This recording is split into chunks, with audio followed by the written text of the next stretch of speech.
El budismo. El budismo ha ido evolucionando en la historia hasta adquirir la gran diversidad actual de escuelas y prácticas. ¿Qué es el budismo? El budismo es un camino de enseñanzas prácticas. Las prácticas budistas, tales como la meditación, son un medio para que uno mismo se transforme, desarrollando las cualidades de conciencia, bondad y sabiduría. La experiencia desarrollada dentro de la tradición budista durante miles de años creyó un recurso incomparable para aquellos que desean seguir un sendero del desarrollo espiritual. El sendero budista nos lleva a lo que se conoce como iluminación o budiedad. El budismo se desarrolló a partir de las enseñanzas difundidas por su fundador, Siddhartha Gautama, alrededor del siglo V en el noroeste de la India. Inició una rápida expansión hasta llegar a ser la religión predominante en India en el siglo III. En este siglo, el emperador indio Ashoka lo hace religión oficial de su enorme imperio, mandando embajadas de monjes budistas a todo el mundo conocido entonces.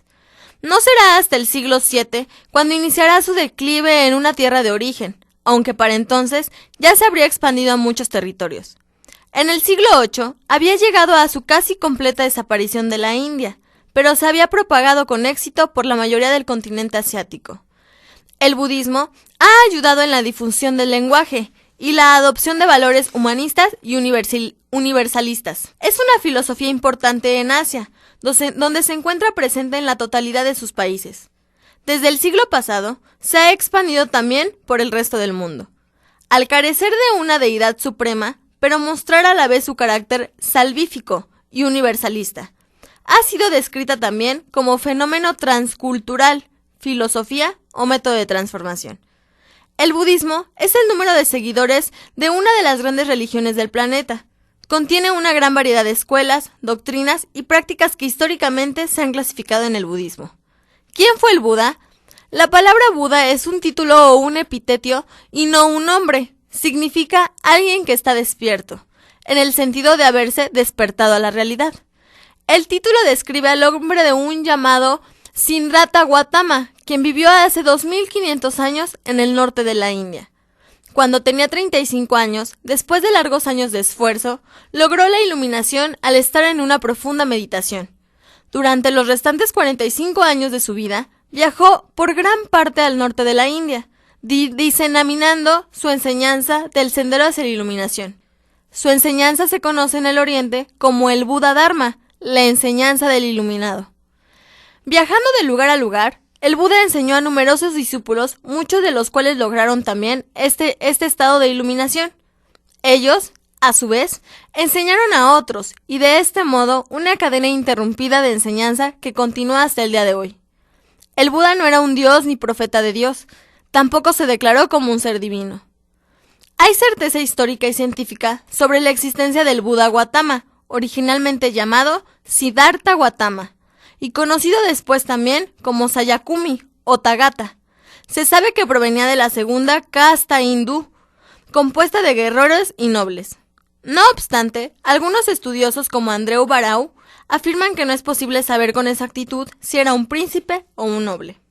La vida y enseñanzas de Gautama se transmitieron de manera oral hasta la primera compilación escrita del budismo, llamada el Kano, donde los hechos de su vida aparecen de manera dispersa.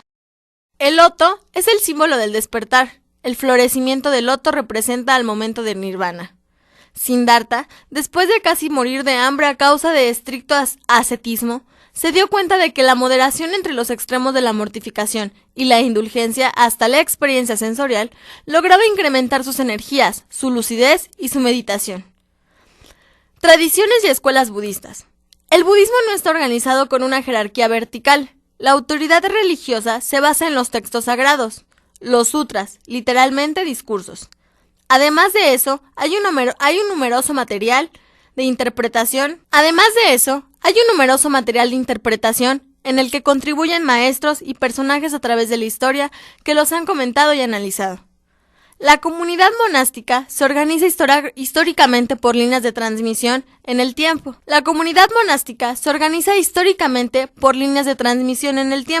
Y en algunas escuelas de cadenas de relaciones entre maestros y discípulos centrales. Los laicos tienen distinto papel dependiendo de las dos grandes ramas. En el budismo Mahayana, la vida laica se considera tan útil para alcanzar el nirvana como la vida monástica. Esta organización religiosa descentralizada ha permitido una enorme flexibilidad de puntos de vista, variaciones y enfoques. ¿Qué es lo que enseña el budismo? El budismo ve a la vida como un proceso de constante cambio, y sus prácticas tratan de tomar ventaja a este principio inherente de las cosas. Esto significa que uno puede cambiar para mejorar. Los budistas no buscan evangelizar o coercer a las personas para que adopten su religión, pero sí ponen sus enseñanzas a la disposición de quien esté interesado. La gente tiene la libertad de tomarlo poco o mucho para lo que estén listos. Muchas personas toman las prácticas de la meditación o la filosofía de la vida del budismo para mejorar sus vidas sin ser estrictamente budistas aún. Estudios y educación. En el ámbito educativo, el budismo se estudia como especialidad en algunos de los principales centros universitarios occidentales. Algunas de las universidades más prestigiosas, Oxford, Harvard, Lausanne, tienen sección de estudios de religiones y lenguas orientales con especialidad sobre budismo. Asimismo, en los países donde el budismo representa una mayoría porcentaje significativo, existen centros de educación superior dedicados al estudio y formación del budismo. Fundamentos budistas. Todos los elementos de las enseñanzas filosóficas fundamentales se caracterizan por estar estrechamente interrelacionados y contenidos en otros. Por lo que al alcanzar su entendimiento, se necesita una visión holística de su conjunto. Las 4 nobles verdades. Según el budismo, las 4 nobles verdades son: la vida incluye sufrimiento, insatisfacción o descontento. El nacer es sufrimiento. La enfermedad es sufrimiento, la vejez es sufrimiento, la pena es sufrimiento, el contacto con lo desagradable es sufrimiento, la separación de lo que es placentero es sufrimiento. En definitiva, los 5 agregados de la mente y el cuerpo que producen los deseos, corporeidad, sentimiento, percepción, formaciones mentales predispuestas son los sufrimientos. El origen del sufrimiento. Anhelo, deseo, literalmente sed. El sufrimiento se origina en el ansia que causan los deseos, los sentidos y el placer. El sufrimiento puede extinguirse cuando se extingue su causa. El noble camino es el método para extinguir al sufrimiento. Esta enseñanza fundamental del budismo explica la naturaleza de los fenómenos del mundo percibido, los cuales poseen 3 características universales.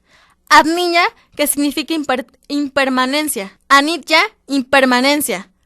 Anatman, inexistencia de un ego permanente. Dukkha, sufrimiento, descontento o insatisfacción. ¿Cómo se convierte uno en budista? Para convertirse en budista en el sentido completo, implica comprometerse con las ideas centrales del budismo. Estos son el Buda o el ideal de la iluminación, el Dharma, las enseñanzas y las prácticas del budismo. El camino budista está abierto a todos por igual. Hombres, mujeres, jóvenes y viejos, gentes de todas nacionalidades, razas y antecedentes.